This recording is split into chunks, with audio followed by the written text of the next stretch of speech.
নমস্কার। কবি দেবব্রত দত্তের লেখা কবিতা কর্মখালি। পাড়ার মদন পাশ করেছে ইতিহাসে এমএ, চাকরি পাওয়ার চেষ্টা করে, যায় না তবু থেমে।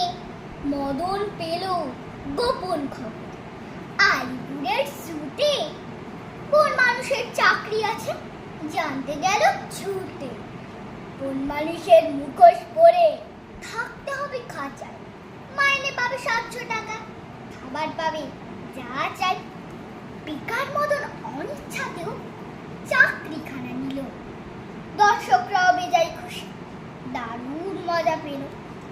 একদিন তো লম্ফ দিয়ে পড়ল পাশের খাঁচায়, পাশে ছিল নেকড়ে বাঘ, কেউ বা তাকে বাঁচায়।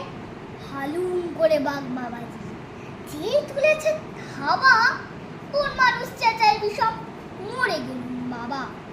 বাঘটা তখন বলল কানে, উঠছো কেন ঘেমে, আমিও ভাই তোমার মতো ইতিহাসে এমএ।